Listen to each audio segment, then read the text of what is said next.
an Episcopal priest, which if you don't know what that means, it means I was like ordained in a big church by a bishop, and I wear a lot of robes when I lead worship, and I do a lot of this, but without any praise music. I'm right behind an altar with my mouth shut, serious. Do a lot of this. We just did Ash Wednesday, which I got to preach at, which if you haven't been to an Ash Wednesday, the service is too long, but I love that this is recorded. You put ashes on people's foreheads and you say, "You are dust, and to dust you shall return." And for me, it is actually my favorite service that we do in the church. All of that said, I'm so happy to be here with Tullian and Stacy and Sanctuary, because we come from very different worlds, but we all have been so deeply touched by grace that we find family in each other in a really profound way that I'm so grateful for. So I wanted to say thanks. Okay, now that I've sounded so nice. When I was in the 6th grade, I officially began my career as an asshat. I was not popular. I was not cute. I was very into a show called The X-Files, the greatest science fiction show ever made, as far as I'm concerned. I was in the official fan club, so yeah. I hope you're getting a clear picture of young Sarah. I did not have many friends. I had a few, and one of them was this guy named Clint. We were very, very close. We were in all of the high school musicals together, and we loved Celine Dion together. So I hope you're getting a clear picture of Clint right now. And I did ask his permission, so. We loved nothing more than to be mean together. If you've ever seen the show Will and Grace, that was our MO. So that year, our 6th grade year, the middle school cheerleaders were really winning some competitions in Mississippi, okay? And since our history teacher was also our cheer coach, we knew all about it. It felt like it was all the woman ever talked about. Now, retrospectively, she probably only mentioned it once, but 6th grade Sarah felt like her teacher never shut up about it. So anyway, Clint and I are sitting there together, and we're staring at this massive 12-foot trophy, which again probably was only 12 inches tall, that the cheerleaders had won. And I was this emblazoned, hormonal, preteen girl ready to take down the partner with her homosexual partner in crime. And so we came up with a plan, right? We decided to leave a giant note taped to the trophy when no one was around. And we did it. The next morning at school, our well-meaning, probably exhausted teacher walked into the classroom to see a sign on the cheerleading trophy that said, "Oh my God, who cares?" Oh yeah. And thus began a life of ass-hattery. I wanted to start with that story because I want you to know a couple things about what you're getting yourself into today with me. I still don't have a lot of friends. I'm still very good friends with Clint.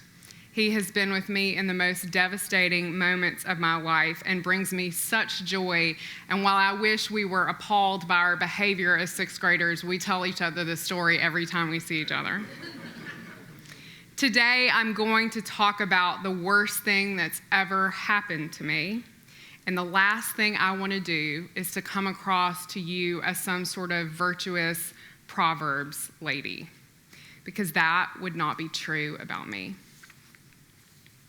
The most important thing to know about me is I love to laugh.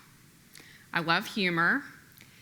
And if I were to have a Venn diagram, the things with the 2 circles that cross, it would be death on one side and humor in the other, and I would be in the middle. I do not think that humor is an escape from pain or is the denial from pain. There's actually a lot of research that tells us that this is a beautiful way to cope with grief, and it's a way that we're working through our suffering. So that's what we're going to do today. With all of that established, can we please stop and pray for a minute? Precious Lord, thank you for calling us into our pain today, the pain we endure and also the pain we create. Thank you for your promise of mercy, which frees us in our self-condemnation and our condemnation of others. There is no greater gift. We pray for the one who speaks, for you know her sins are many. Amen. Is this my earring that's clicking? We're going to take it off. Hold on. That's how we know we're going to fight. If you went to public school, you knew things were about to get wild when you took your earring off. Okay, there we go. We're not going to click anymore. No, we're still clicking. Okay, well, whatever. Here we are. God's going to take care of it. December 9th, 2020 had honestly been like a really great day for me. I am not only ordained in the Episcopal Church, but my husband was ordained in the Episcopal Church, and we've been married for a long time. We've done a lot of Decembers together, and I know what those look like. So it's insane for clergy families, if you don't know that. I had a lot of ways that I prepared in advance for all of the seasonal obligations. I would buy every single Christmas present for every single member of my family by Thanksgiving. Our Christmas cards would be ordered December 1st. I'd have the pictures taken, we'd order the Christmas cards. I'd have a meal planned for every party I hosted. I had already purchased gifts for every single member of my husband's staff, and I was a college chaplain at that time, so I purchased them for every single student I had. Nativity ornaments, because Jesus, right? Don't I sound like I have it all together? The perfect chaplain, right? Chaplain Sarah, the perfect pastor's wife. So there I am. It's 4:00 in the afternoon, and I want to paint a picture for you of what I'm doing. And I want to tell you that this is one of the more embarrassing things that I was doing. Okay, so I had wrapped all the students' gifts, wrapped all my husband's staff gifts, wrapped all the Christmas gifts. The tree was up. It's December 9th. I mean, what a baddie. And I'm down trying to get a picture I can post on Instagram so I can let all of you know how crappy you are, especially the women, right? Especially the women. I wanted them to, to see me and think, like, how does she do it? But in, like, a more blood-curdling sort of voice, like, how does she do it? That is what I was hoping to invoke in my fellow woman. But I couldn't do the post because my sister-in-law kept calling. And one thing you should know about my sister-in-law is she's 10 years younger than me. She is very pretty. She adores Taylor Swift in a store called Anthropologie. And I wasn't interested in talking to her.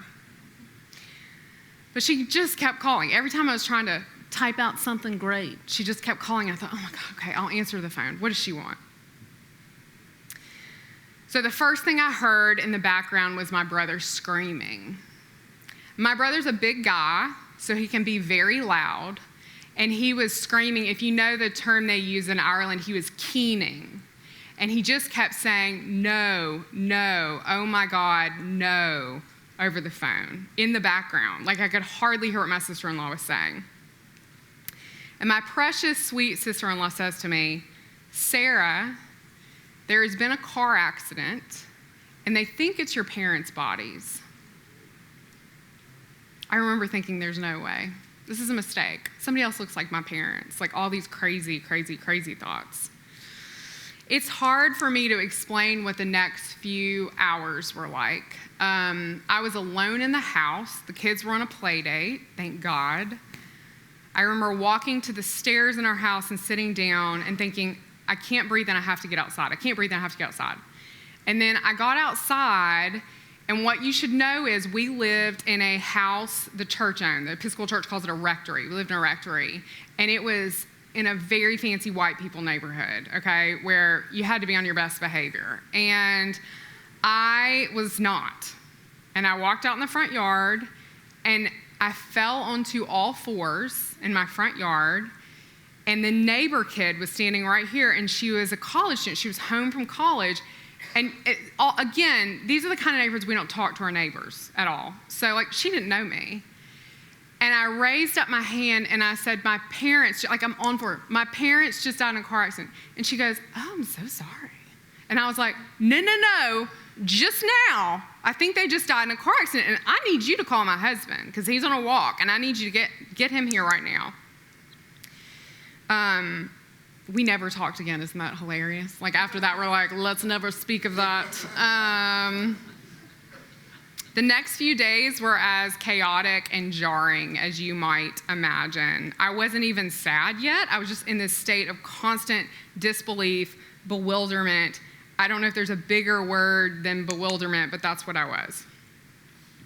We had seen my parents 2 weeks before Thanksgiving, and then we never saw them again. Like, we had just seen them. It was wild. So this is what I want to talk about today. And I've never really talked about their deaths in an in-depth way, but I want to do that today because this conference is called Fallen and Free. And believe it or not, I feel that has been true of my worst experience. When bad things happen to other people, we often think they must feel abandoned and hopeless. And I think if you are in the gospel and you understand grace, I'm not saying it fixes everything, but I'm offering this today as a rebuttal. I'm offering this to say that the hand of God has been so profoundly in my life in the face of such unimaginable loss, and that has gotten me through. It's the only thing that's gotten me through. So I want to talk about 3 things in my time with you today, all of them redemptive, and all of them directly the intervention of God, I'm convinced. So I want to tell you who my parents were, because I'm up here, so you have to listen. And they were asshats in their own right, which they would have said. I want to tell you about the people who showed up for me, and I want to tell you about the radical forgiveness I experienced. So first, these are my parents. I'm going to take off this other earring. I know. Aren't they beautiful? They were on a cruise together, and my mom always loved cat-eye glasses, and I love this photo of them. My dad, Owen, wrote agricultural newsletters. He told farmers from California to Georgia how to take care of their crops. What pests were coming, what pesticides were working, if there was too much or too little rain. And it offered these farmers, these crop consultants, who were all men, who were all lonely. They're doing this work out in their trucks. They're on their own. They're not talking to anybody. It offered them someone to check in on them. I can still hear him back in his office saying, how's it going in the San Joaquin Valley? What's it looking like in Georgia? And in this world where men have such a hard time making friends, my dad was this beautiful catalyst for community. I got so many phone calls after they died of people in disbelief, but the hardest ones were the 78-year-old crop consultants, who I was having to talk down because they missed him so much. My mom was a burning bush of a woman.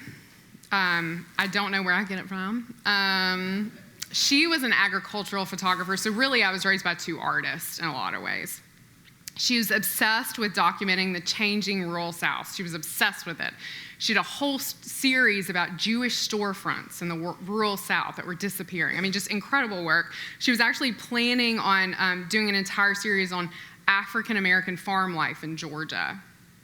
She was obviously wildly political. Once I was visiting, and there was this, I was visiting my parents, and there was this guy, and he was putting down signs that led to the clubhouse in their neighborhood, political signs. Now, he had gotten permission to put these signs up. We live in America. You can put whatever you want up on a sign, and these signs happen to have the Confederate flag on them. And my mother was not pleased. So she pulls her, the guy is literally putting signs on the ground.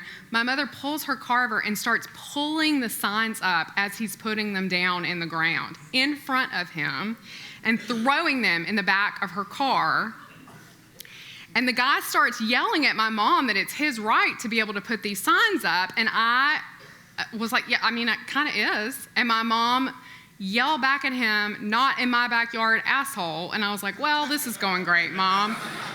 And I want you to know, I wasn't like 16. This was 5 years ago. I was a grown woman, okay?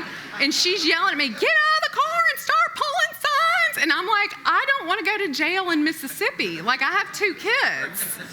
I mean, she was just wild. She actually made me take all the signs back to my husband's church in Texas and put them in the dumpster there because she was worried she'd get caught. I mean, she was someone who struggled profoundly with growing up in the civil rights movement in the Mississippi Delta. It was a thing that burdened her in a way I cannot express.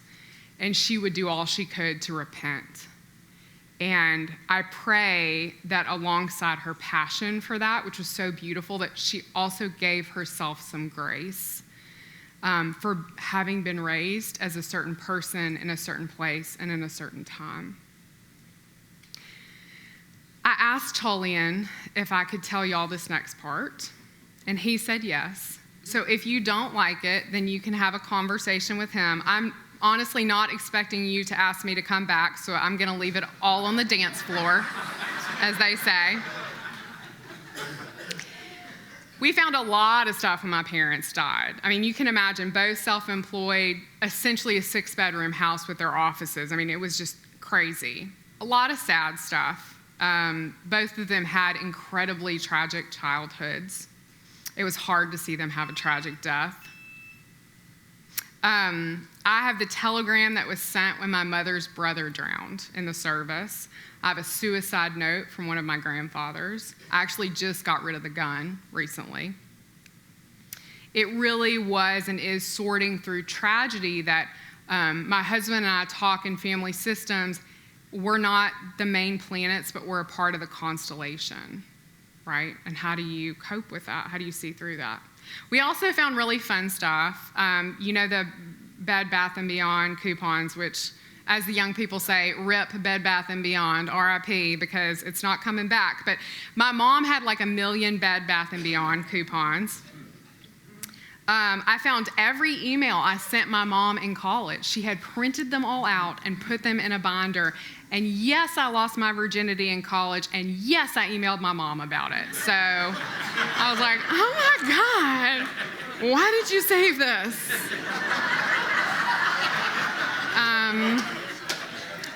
But the best thing we found, or the worst thing, I don't know, was this mysterious suitcase. So one thing you need to know about my parents is that they had said, oh, we're trying to deal with stuff and we might redo things in the will. And we weren't really sure if we were working with the latest version. And so when we found this aluminum case with a lock on it, and it was heavy, we thought, well, this must be full of papers or money, you know. So my husband, Josh, is a saint, and he sits there for hours with a notepad trying out combinations, writing them down, you know. And finally, he comes to us. He kept saying, it's such a nice suitcase. He didn't grow up with a lot. So he's like, it's such a nice suitcase. We got to keep the suitcase fun.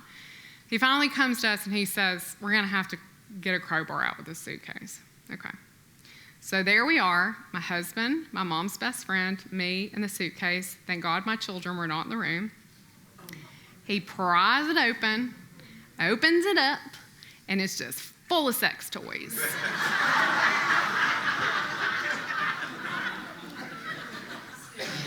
I know you're thinking, what? Dildos mostly. But then a whole lot of stuff, I didn't know what it did. And my mom's best friend and I are like we're like about to Google things. And my husband, who was just an incredible son-in-law to the end, lovingly just closed it up and said, this is not our business, and put it in the trash. He was faithful to the end to them. I know, he's a great guy. So this is your PSA, to have somebody on call who has a house key to come over to your house and get rid of your sex toys. Or don't, this is much better, and put them in a very complicated suitcase that they will think is full of money. So then everyone's there when it gets opened. It's really your call, but that's just my advice. So these were my parents. They were real people. They loved building community and encouraging people, and 20% off of bath mats, right? They also loved each other a lot, clearly. Clearly. But they also left us with a lot to deal with. I don't have this written down, but I had this dream about my mom not long after she died, and we were back in their house, and she had just hired for the first time in her life. This is a word to the ladies. If you're wanting to hire an interior decorator, go ahead and do it, because my mom did it and died 6 weeks later, so get it done now. So she had an interior decorator come in. It was beautiful. And we're standing in the living room, and it's in this dream, it's full of family, and my mom looks at me and she says, "I'm sorry we left you so much to do." And I said, "But you made it beautiful." And it's such a blessing to me. It was a lot to do, but it was beautiful. And I know that God knew that about our situation, that that's what we were standing in. I think so often, and Stacy and I talked about this at lunch, when we go through hard things in life or we kind of future project, we look like the little cartoon box with like the lonely character. Like we think that's what we will look like, forgetting that Jesus is there, that Jesus is rock steady with us. But it's okay that we forget, or that we can't even think about it in moments of great tragedy, because Jesus shows up anyway, right? That's the miracle. So I also want to tell you today about the people who showed up for us, because for me, the whole experience of people coming felt just like washed with the Holy Ghost. It felt like impossible redemption in the face of impossible sorrow. People hate when I say this sometimes, but we feel like the luckiest people in the worst situation. So this first wave of people came to my parents' house. They actually got there before my brother and I did. Now, my brother and I thinking, we're going to roll in. It's going to be us, our spouses, my kids. No. In the middle of COVID, and y'all, I got some liberal family, they all showed up, right? And we're all squished in there together. Babies, food, elderly people, the whole thing. I had this cousin who knew he could get time off from the army for that moment, but not the funeral. And he chose to come in that moment. And all he did was stand in my kitchen and sweep and warm up plates of lasagna in the microwave for people. He never left the kitchen. I had people just rotating who would sit on the front porch with me. I kept feeling like I was like an Old Testament prophet.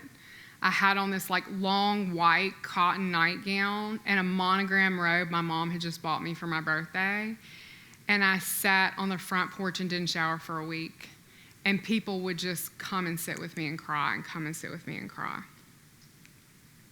I want to talk about their funeral too, because it was a wild and compassionate gospel ride. Their funeral was maybe my favorite day I've ever had on planet Earth, which I know sounds insane, but I loved it so much. Can you pull up the funeral photo? Okay, so this is a fraction of my family who came. It was just incredible. We had it in the front yard of my aunt's house in the Mississippi Delta, just a few minutes from the Mississippi River, which was a beloved part of my parents' upbringing and childhoods. Nobody in my family really goes to church. Well, that's not true. I have a cousin's wife who's Catholic, but past that, nobody's going to church these days. But it's in a small town, and everybody has keys. So what they did was they just broke into the Episcopal church. They took all the stuff out that we would need, and they set up an Episcopal church in a tent outside. And that's where we had the funeral. And when the priest called and said, what kind of music should we have? My brother said, well, the only music our parents could ever agree on was the theme song for National Public Radio.